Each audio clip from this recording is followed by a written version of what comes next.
যারা অটোক্যাড শিখতেছেন আজকে খুবই চমৎকার একটি ভিডিও নিয়ে হাজির হয়েছি। সেটা হচ্ছে এই যে এখানে আমার দেয়ালটা দেখতে পাচ্ছেন, ঠিক আছে? তো দেয়ালটার মধ্যে যে হ্যাশটা করা হয়েছে এটা দেখেন একদম সেট আপ করা আছে, ঠিক আছে? এখানে যতটুকু গ্যাপ এখানে টুক সেম স্কেল, অর্থাৎ দুইটা স্কেলে কিন্তু সমান, কিন্তু এটা হচ্ছে স্কেলটা সমান নয়। এটা কিভাবে করা হয়, ঠিক আছে?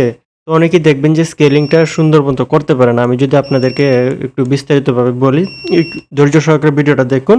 ভিডিওটাতে একটা লাইক করে যাবেন। তো একটা আমরা ওয়াল নিচ্ছি, ধরেন যে একটা ঘরের দেয়াল হচ্ছে আপনার 10 ফিট, ঠিক আছে? তো এটা হয়ে গেছে, আমি আবার নিচ্ছি, নিলাম হচ্ছে আমরা 10 ফিট, ঠিক আছে? 10 ফিট এন্টার। এদিকে নিলাম হচ্ছে ধরেন যে 10 ফিট নিলাম, এদিকে নিলাম হচ্ছে আমরা 10 ফিট, ঠিক আছে? তারপরে এটাকে আমরা ড্র করে দিলাম। তারপর আমরা কি করব, এটাকে হ্যাচ করব, এইচ এন্টার, হ্যাচ। হ্যাচ করার পর হচ্ছে কি করব, জাস্ট এটা পিক করে আমরা হচ্ছে ব্রিকের সিম্বল দিয়ে দিব।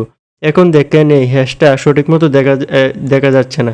এই যে এটাতে দেখেন কিন্তু দেখা যাচ্ছে না, এটা দেখেন এই যে কম বেশি আছে। আপনার যদি এটা কম বেশি থাকে এটা কি জন্য হয়, এটা সিলেক্ট করবেন, অরিজিনে আসবেন, ঠিক আছে? অরিজিনে আসার পর এখানে যে ডিফল্ট অপশনটা আছে সেটা আপনি সিলেক্ট করে দেবেন। ডিফল্ট অপশনে দিলে কিন্তু এটা ঠিক হয়ে যাবে। যেমন আমি আপনাকে দেখাচ্ছি, এই যে দেখেন এটা আমি সিলেক্ট করলাম, এটার অরিজিনটা দেখেন কিন্তু স্কেলিংটা উপরে নিচে করা আছে। আমি কি করব, এই যে সিলেক্ট করলাম, করার পর হচ্ছে অরিজিনে আসবে, আসার পরে যে ডিফল্ট করে দিলাম, এই যে দেখেন এখন কিন্তু আমার স্কেলিংটা ঠিক আছে। তো আপনারা যারা হ্যাশ ইউজ করেন, হ্যাশটা এইভাবে ইউজ করবেন, তাহলে স্কেলিংটা প্রপারলি হবে।